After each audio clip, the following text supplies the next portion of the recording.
juga sebagai saksi. Wajibna bika ala haulai syahida. Jadi kalau ada satu kelompok dimasukkan ke dalam neraka, itu Nabi Muhammad menjadi saksi. Jadi seakan-akan Allah mengatakan, hai Muhammad, ini mereka masuk neraka ini bukan saya zalim sama mereka, hai Muhammad. Kamu saksinya ya Muhammad. Kamu saksinya. Coba tanya sama mereka dulu. Yang zalim itu siapa? Makanya Nabi Muhammad ketika sahabat itu membaca ayat, baik dibaca sendiri atau dibacakan oleh sahabat lainnya, Nabi Muhammad selalu nangis. Wajibna bika ala haulai syahida. Baca ayat itu. Jadi ketika nanti ada orang-orang dimasukkan ke dalam surga, dimasukkan ke dalam neraka, itu Nabi Muhammad menjadi saksi bagi mereka. Kaum muslimin sedang jamaah yang dirahmati. Ini Bani Israel, berarti sal itu ditujukan kepada Nabi Muhammad. Hai Muhammad, kalau kamu nggak yakin juga, coba tanya sama mereka. Sal. Ini Bani Israel, asal katanya Banu Israel. Jadi bukan Bani. Kenapa menjadi Bani? Itu di dalam kaidah ilmu nahwu. Ini sebelum kita belajar nahwu. Ini dia sebagai objek. Jadi karena dia sebagai objek, maka Banu menjadi Bani. Sal Bani Israel, yang sebenarnya sal yang Muhammad, Bani Israel. Coba tanya, hai Muhammad, itu kepada siapa? Bani Israel, coba kamu tanya. Apakah saya zalim? Atau mereka yang zalim? Jadi nanti sal itu sal atau isma, lain tidak ada. Kam atainahum. Kam ini berapa banyak yang sudah, ini kalau diterjemahan bebas ini. Berapa banyak nikmat yang sudah saya berikan kepadamu. Sekarang bukan itu masalahnya. Kam ini diperselisihkan oleh para penafsir. Tafsir Baydawi mengatakan apa? Kam itu maknanya khabariyah dan istifhamiyah. Apa makna khabariyah? Suatu pertanyaan Allah kepada Muhammad yang tidak perlu jawaban. Ya. Nanti nggak perlu jawaban begini contoh.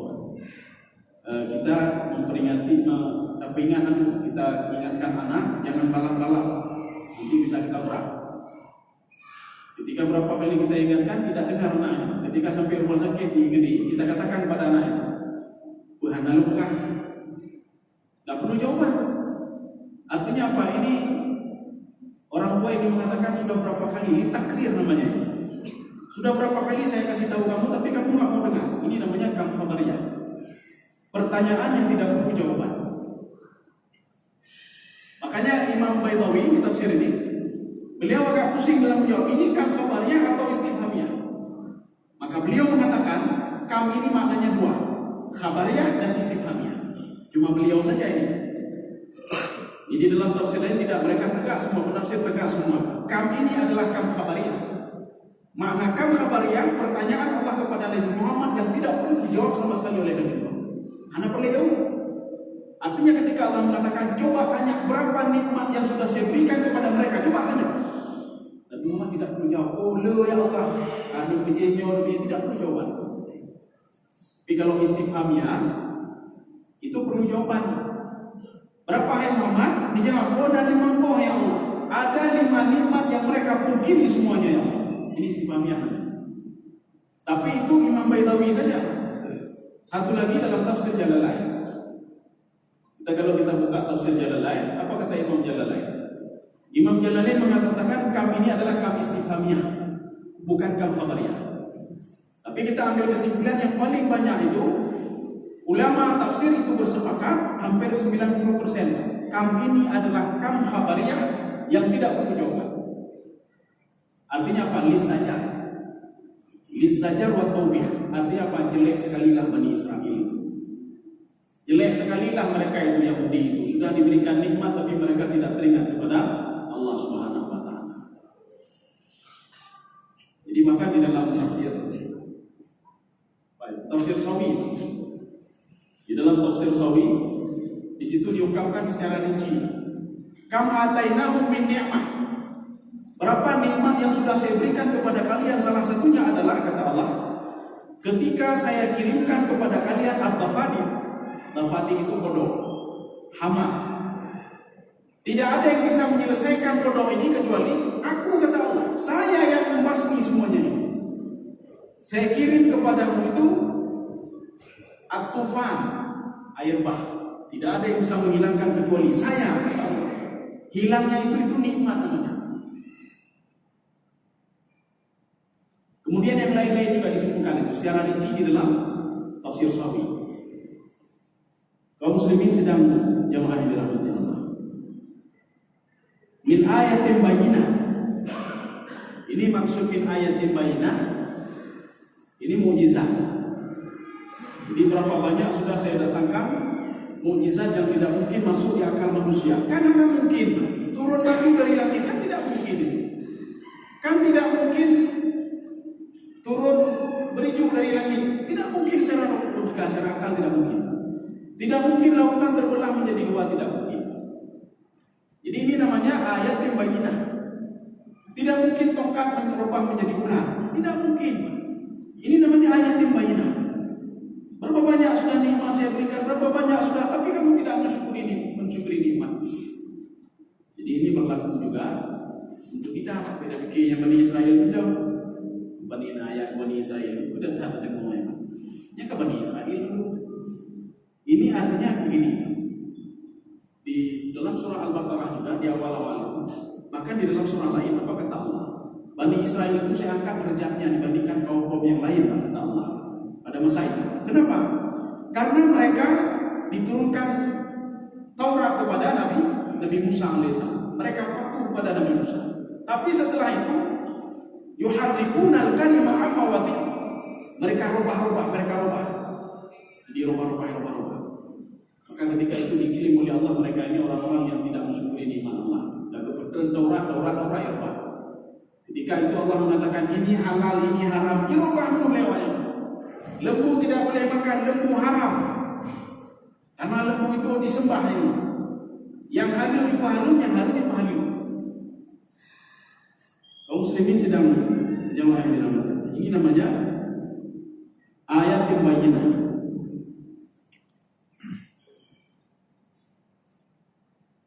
Kita lanjut. Wa may yubaddil ni'matallah. Siapa yang menukar nikmat Allah tadi? Ini apa maksud menukar nikmat Allah? Nikmat itu apa sebenarnya? Imam At-Tabari seperti sepakat sekali sama Imam Al-Qurtubi, tapi yang imam lain tidak. Imam At-Tabari sama Al-Qurtubi mengatakan nikmat ini adalah Islam. Ya. Makna Islam itu diberikan keselamatan, tunduk dan patuh. Artinya orang-orang Bani Israel sudah diselamatkan oleh Allah, dijaga oleh Allah. Ini makna Islam. Ini nikmat. Tapi ini Imam Al-Qurtubi saja, Imam Qurtubi dengan Imam At-Tabari. Jadi Imam At-Tabari dari hadis-hadisnya beliau ungkapkan an-ni'mah bermakna al-Islam, an-ni'mah bermakna al-Islam, Islam semua. Jadi kita jangan teringat Islam ini bukan Islam. Islam itu tunduk dan patuh. Artinya mereka diselamatkan. Keselamatan Islam itu nikmat. Setelah diberikan keselamatan, mereka tukar dengan kekufuran. Sebagian kita kan nikmatnya menyomana ba'jaroh dan nikmatnya. Makanya kata Imam Asy'arawi, apa kata beliau? Kullu ma yantafi' bihi fa huwa nikmat. Setiap sesuatu hal yang bisa kita ambil manfaatnya itu nikmat namanya. Ya, itu beda pikir kita nyo. Uronyo anak ni kalau anak jo rezeki. Anak ni. Ini kalau kita maknai nikmat itu bukan seperti yang Imam At-Tabari dan Imam Al-Qurtubi tadi, mereka Islam. Tapi kalau imam lain, nikmat itu adalah rezeki. Rezeki yang diberikan oleh Allah. Allah berikan rezeki turun manna wassalwa, tapi diganti dengan mereka kufur kepada Allah. Allah menurunkan nikmat kepada mereka, diselamatkan oleh Allah Subhanahu wa taala dari kejaran Firaun, tapi ditukar oleh mereka dengan kufur kepada Allah Subhanahu wa taala. Jadi makanya ilmu itu nikmat itu. Yang ditanya na ilmu yang di rumahnya nikmat aja. Kemudian ditanya wujud sehatnya nikmat aja. Nikmat Allah Subhanahu wa taala. Makanya kata Imam Syar'i, kullu ma yantafi bihi fa huwa nikmat. Kita bisa mengambil manfaat dari anak kita, apa? Anu kita jawab manfaat. Kita hari ini jiwa kita tenang sekali, dan nikmat. Rezeki namanya yang luar biasa. Tapi rezeki ini kita tukar, kita rubah. Ada ibu kita tidak mensyukuri nikmat Allah. Maka katanya menumpuk teman-teman roh. Jadi ini bukan pengakuan saya saja, saya ketemu sama orang Bangladesh.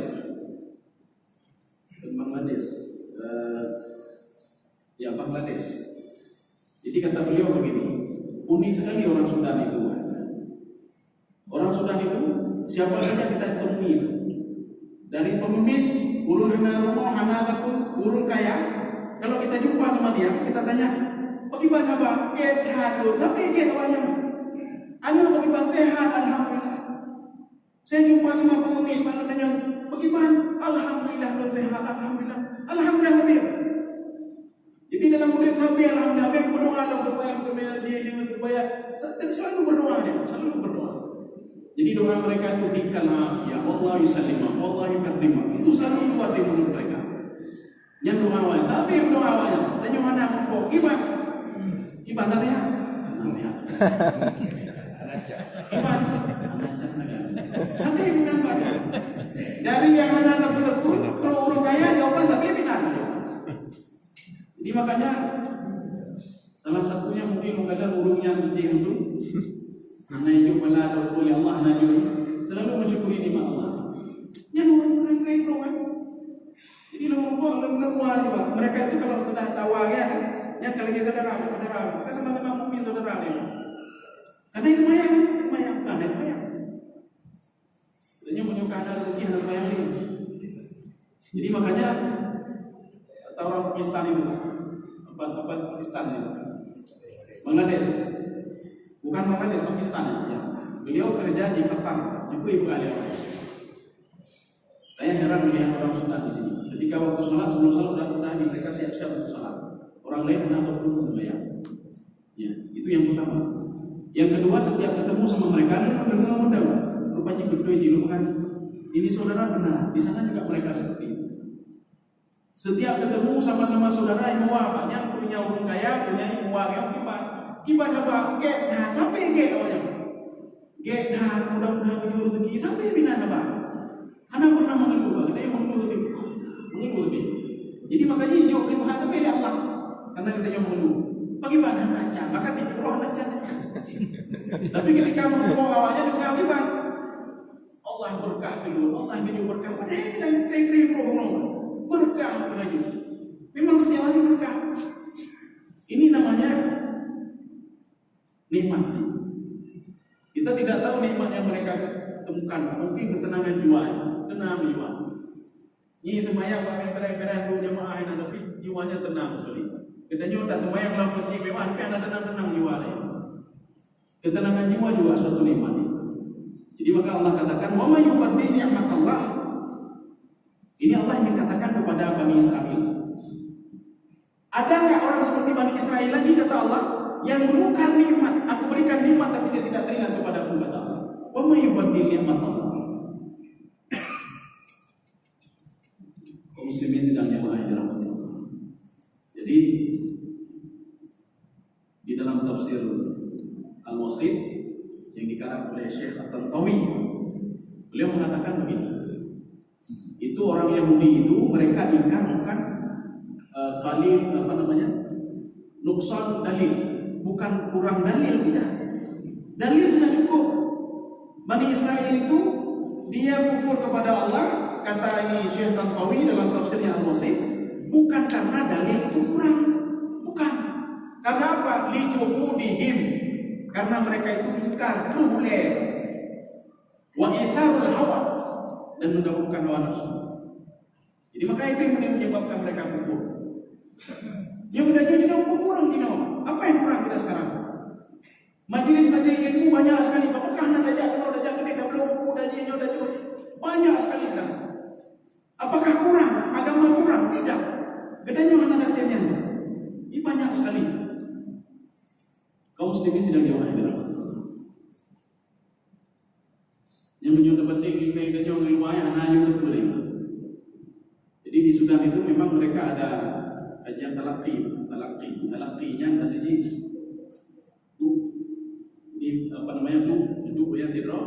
Jadi kajian tafsir hadis atau apa. Nanti kalau kalian ada muda, masih muda, umur 35 tahun. Beliau mengkaji tafsir.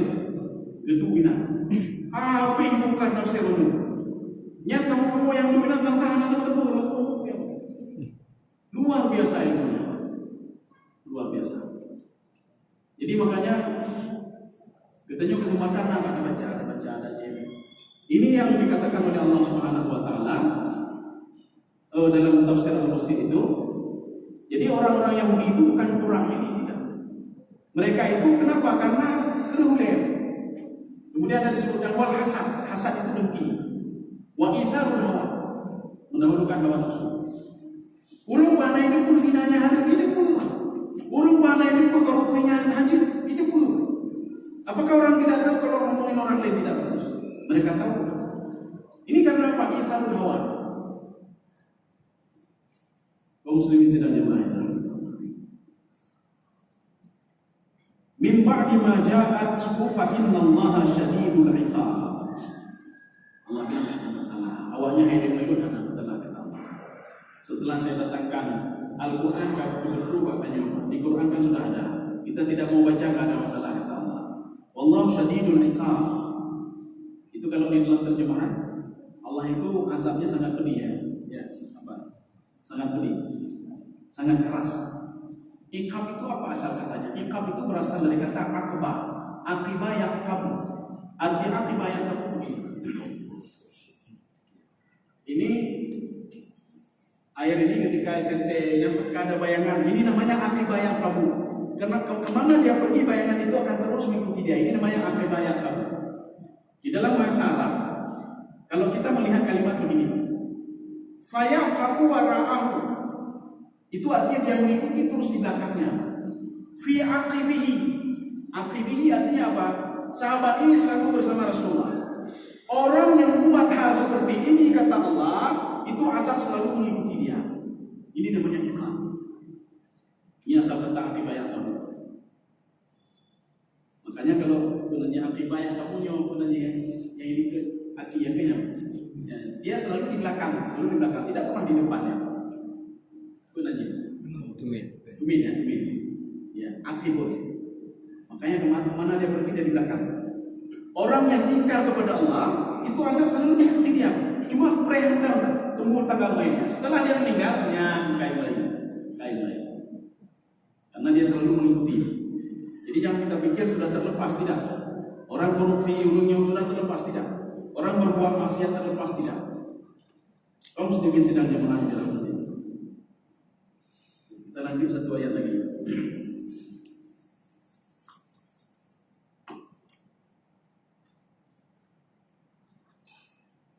Zuyyina lil ladzina kafaru hayatud dunya. Ini ayat ini khusus untuk orang kafir. Ada satu lagi, zuyyina lin nasi hubbus syahawat minan nisa'i wal banin wal qanatiril muqantarati minadh dhahabi wal fiddah wal khaylil musawwamati wal an'ami wal harth. Itu ayat yang kedua.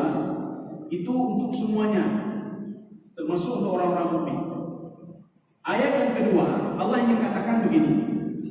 Dunia itu dipenuhi dengan mangan mata. Kalian dengan dua ibadah. Makanya kata Allah Subhanahu wa taala, mangan mata aja ala kadarnya saja. Baik sampai nanu dua ibadah, baik sampai le harta dua ibadah, kata Allah. Baik sampai le rezeki karena dengan dia kelun. Ini yang ayat yang kedua. Zuyyina lin-nasi hubbus syahawat minan nisa'i wal banin wal qanatiril muqantarah. Tetapi ayat ini Allah katakan ini artinya besar khusus untuk orang kafir. Menyuruh kafir kata Allah, itu mereka cuma berprinsip hidup itu cuma sekali.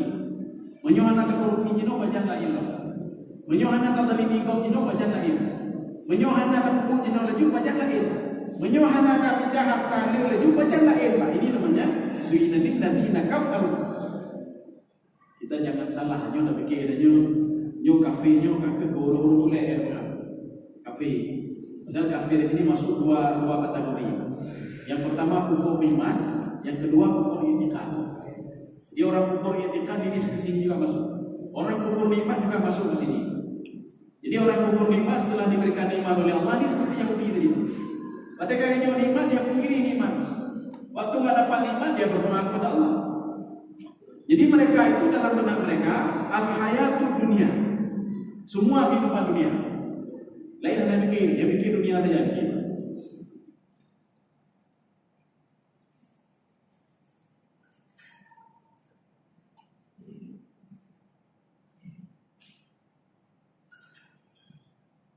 Wa yasharuna minal ladzina amanu. Jadi kalau kita lihat di dalam asbabun nuzul, ini kalau di terjemahannya begini, mereka itu mengolok-olok orang-orang beriman ya. Di terjemahannya, jadi orang kafir itu, orang kafir itikad, orang kufur nikmat itu di kepala dia dunia saja. Yang pertama. Yang kedua mengolok-olok orang beriman. Ini mengolok orang beriman siapa ya? Orang-orang fakir. Orang fakir yang beriman. Seperti siapa? Bilal. Jadi Bilal yang bukan anak tertentu. Jadi artinya ketika kamu masuk Islam kamu nggak dapat apa-apa, rugi saja kamu masuk Islam. Kamu setelah tunduk salat kamu dapat apa dari ibadah salat? Katanya kami Bilal. Pemudemai dari temayangku, pemudemai dari kota, pemudemai dari bayi laki, pemudemai dari nyawa dari jihad. Apa berbeda pun? Ini namanya wasqaruna minal ladzina amanu. Tapi dalam asbabun nuzul itu disebutkan ini mereka itu fuqara termasuk dalam tafsir Baidawi.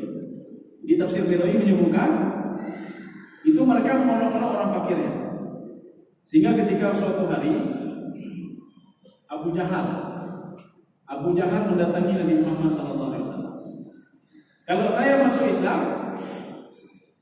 mada ajidu fi Islam? Saya dapat apa dalam Islam? Saya dapat jabatan apa dalam Islam? Ya, mendapat jabatan dulu dalam Islam. Apa kata Rasulullah? Kalau masuk Islam semua sama. Wailah ya Muhammad, celaka hai Muhammad. Saya ketika di dalam suku Quraisy ini saya punya jabatan. Ketika masuk Islam saya tidak dapat apa-apa lagi. Berarti rugi saja saya masuk Islam tidak dapat apa-apa. Kita punya. Kaum muslimin sudah jamaah dirahmati Allah. Makanya ibadah itu di dalam tafsir Sawi kan ada 3 ibadah. Al-amal thalathun.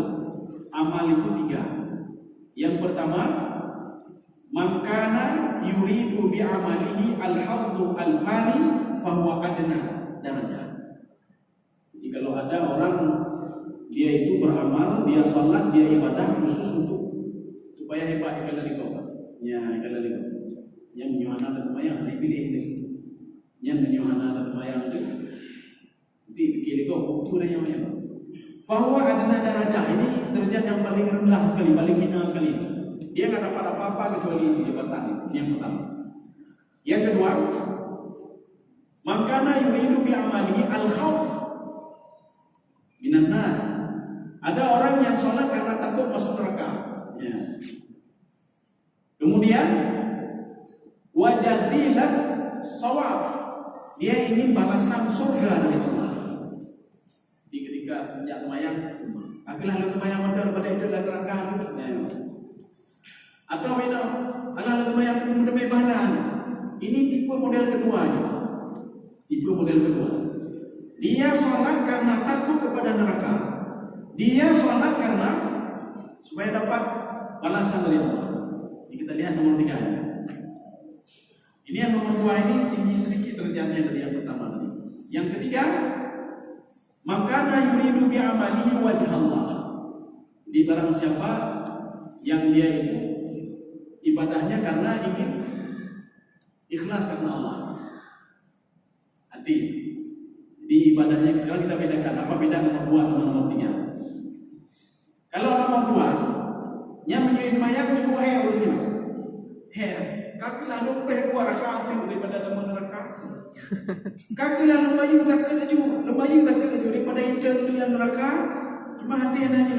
Tapi yang ketiga, yang naik hair dulu. Ketiga ini sudah level dia hati. Jadi bentuk hati. Supaya lebih ini begini. Ada kita kan tidak mau kacau berdiri dari Pak Ule kan tidak ada yang mau. Kacau dikit tak mau aku. Tidak ada orang yang maunya. Tapi kalau seorang pemuda-pemudi, kalau sudah patah hati, memang dia, dia cok diri Pak Ule dengan ini baik ketenangan jiwa. Jadi makanya anak dia tetap boleh. Tapi kalau orang kedua tadi dia pikir Makanya kalau level yang ketiga, dia mau salat berapa rakaat saja hanya ingin boleh, karena yang membayar adalah hatinya bukan anggota tubuhnya. Ini namanya man kana yuridu bi'amalihi wajh Allah. Ini sama seperti dalam kitab yang dikarang oleh Ibnu Qayyim. Mereka kompak, Ibnu Qayyim Al-Jauzi, satu lagi Ibnu Taimiyah, gurunya, guru sama murid itu buat kitab. Apa judulnya? Jadi mahabbatu lillahi ta'ala. Jadi kata beliau, ibadah itu tidak akan ada apa-apanya kecuali ada mahabbah dulu baru nikmat ibadah. Ya. Nah, mahabbah ini baru nikmat ibadah. Seorang itu kalau sudah cinta kepada seorang lain, yang jangan dapat anak matanam. Oh, jangan dia lawan tunjuk anak matanam. Anak matanam. Tapi menyorong anak dia kita pun rumah hedan. Bukan kelapa lebih hedan. Hedan lebih lawan. Kaum muslimin sedang jamaah di dalam masjid.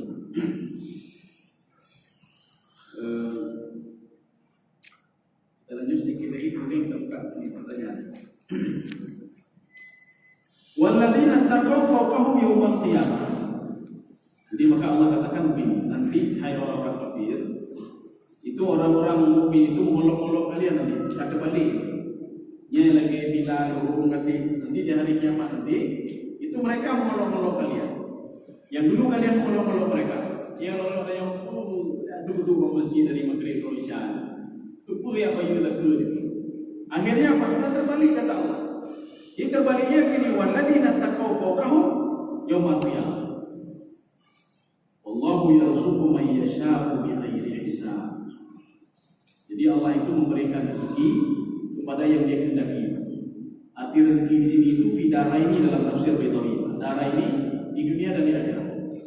Jadi kita jangan mengatakan begini, Allah nak kejar rezeki gitu gitu. Dua-dua kejar rezeki dia. Kejar rezeki di dunia dan kejar rezeki di akhirat.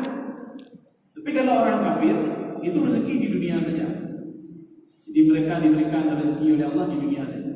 Tapi di akhirat ada pahala. Apakah ada pahala? Karena ibadah ada semuanya. Jadi makanya untuk orang-orang mukmin itu rezekinya dua, fi daraini. Jadi ayat ini pemberian rezeki tanpa bighairi hisab. Hisab ini begini.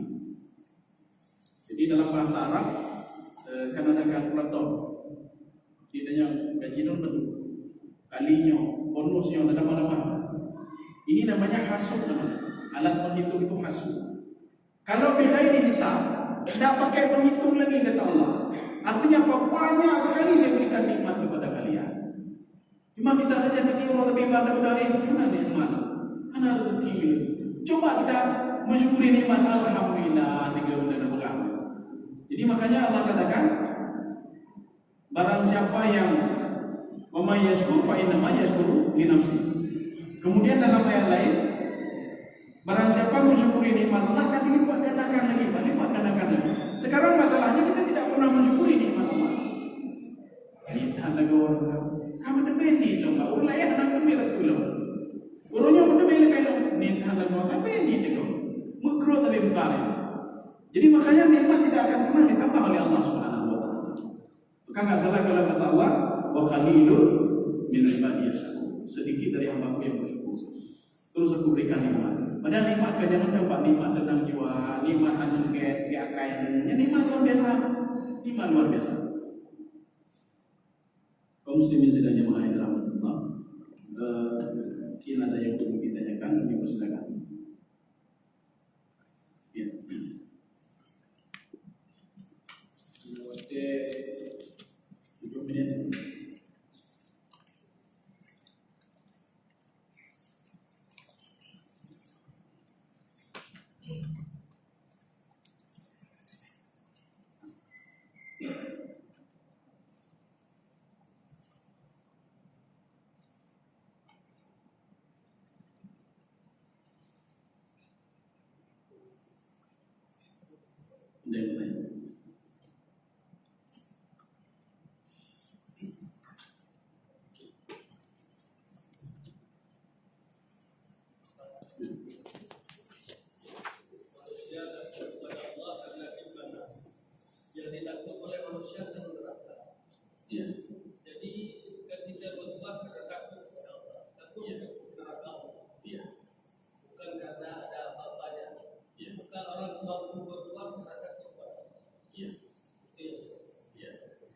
ini amal masih level kedua.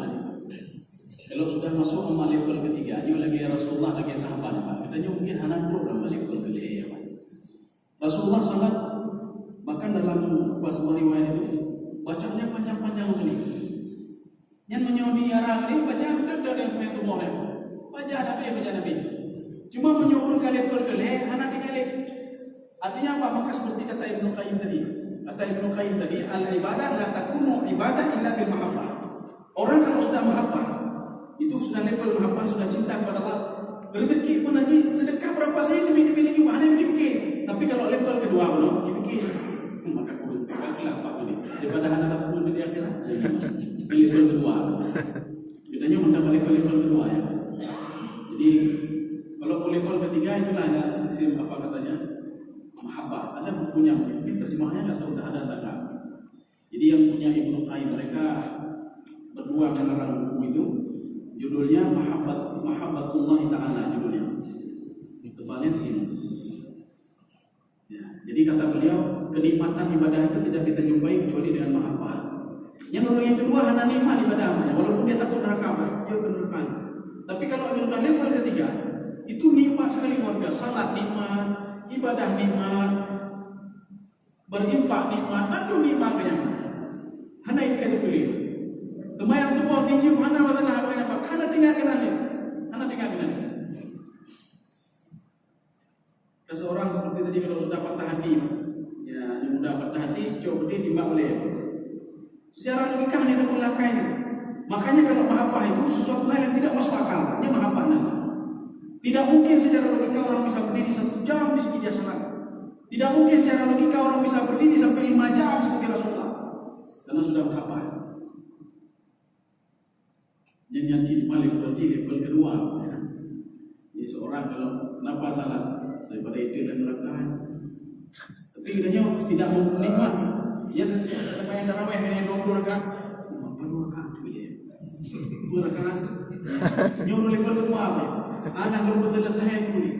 Daripada anak berbeda pun kamu belum selesai. Pada itu mencuri aja koma. Jadi kan itu dan neraka bagaimana? Itu level kedua. Tapi kalau orang sudah merapahnya maka gimana? Hanya rasa boleh. Jadi semuanya wajah Allah.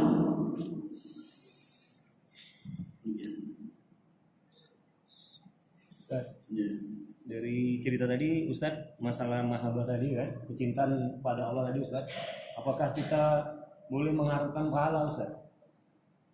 Mengapakan pahala gitu, karena dengan kecintaan tadi kan kita juga mengharapkan sebagai manusia ini kan mengharapkan pahala juga Ustaz. Iya. Dia kalau sudah mahabbah itu sudah masuk semuanya. Makanya kita naikkan ke level mahabbah dulu. Nanti level mahabbah mungkin saya sudah pernah cerita sama Bapak. Ada orang tua di satu UIN sama saya. Anaknya itu sudah pernah saya ceritain. Beliau minta cuti 3 minggu. Saya tanya, cutinya untuk apa Pak? Saya mengunjungi anak saya di Mesir, di Maroko, kemudian saya pergi ke Surabaya. Itu terus ya. Itu karena beliau sudah mahabbah sekali, cinta sekali pada anak. Dan lauleh dengan lauleh. Kita kalau perjalanan dari sini ke Mesir dan lauleh karena kaku badan. Tapi beliau anak kaku badan. Terus Mesir, ada berapa hari di Mesir, berangkat lagi ke Maroko. Sampai Maroko berangkat lagi ke Surabaya. Sampai Surabaya pulang lagi Maroko. Ketika pulang langsung masuk kantor. Saya tanya, gimana? Anak kamu yang pentingnya kalian melupakan. Saya tenang sekali bahwa saya sudah jumpa sama anak saya. Ya. Dia kalau sudah level mahabbah, lain masuk sendiri. Ya, masuk sendiri. Maka ketika kita berdoa kepada Allah Subhanahu Wa Taala, ya tidak mau juga, tidak mau kita nanti memang mengharap pahala Allah. Tapi kalau yang kedua, dia mau takut kepada ini dan tapi mahabbahnya belum ada. Ya. Mahabbahnya belum ada. Makanya yang selalu dia rasakan apa? Hek kan. Tapi hek banyak. Hek kan, dia kan, berat kan, ini harus bayar zakatnya. Oh maka kerja. Dia selalu pikir gitu. Maka kalau level-level para sahabat itu, level Rasulullah itu mahabbahnya sudah luar biasa. Ditanya, waduh Rasulullah boleh sekian, Jordan dulu. Hanya pikir begini. Mereka tidak pikir lagi. Maka Utsman bin Affan kan luar biasa. Sampai-sampai ada sahabat, ya Rasulullah ini semuanya saya. Oh jangan kata Rasulullah. Kalau wasiat itu fathul itu kathir. Itu sepertiga itu sudah banyak sekali kata Rasulullah. Mereka nggak pikir apa-apa lagi. Jadi makanya ketika itu Rasulullah bertanya kepada Umar bin Khattab radhiyallahu anhu, "Wahai Umar, bagaimana posisi saya sama ini kamu? Engkau ya Rasulullah, setelah saya cinta kepada Allah, kemudian cinta kepada kamu ya Rasulullah, tapi tidak melebihi diri saya." Yang kata Umar bin Khattab, "Tidak ya Umar, saya melebihi segalanya." "Ya Rasul, dibalik begitu Umar. Engkau dan Rasulnya," kata Umar bin Khattab radhiyallahu anhu. Jadi artinya orang kalau mahabbah Rasulullah bagaimana? Rasulullah galak ke jamaah, yang kerja jamaah haji. Oh Rasulullah galaknya, yang galak haji. Makanya di dalam kitab itu diungkapkan barang siapa yang cinta kepada Rasulullah berarti sudah cinta kepada Allah Subhanahu wa taala. Gitu. Dan lain-lain.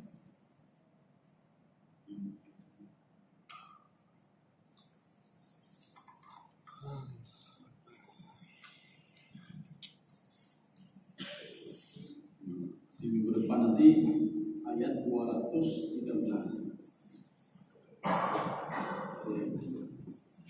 Cukupkan saja. Mudah-mudahan bermanfaat bagi teman-teman sekalian. Subhanallah wa bihamdika, asyhadu an la ilaha illa anta, astaghfiruka wa atubu ilaik. Wassalamualaikum warahmatullahi wabarakatuh.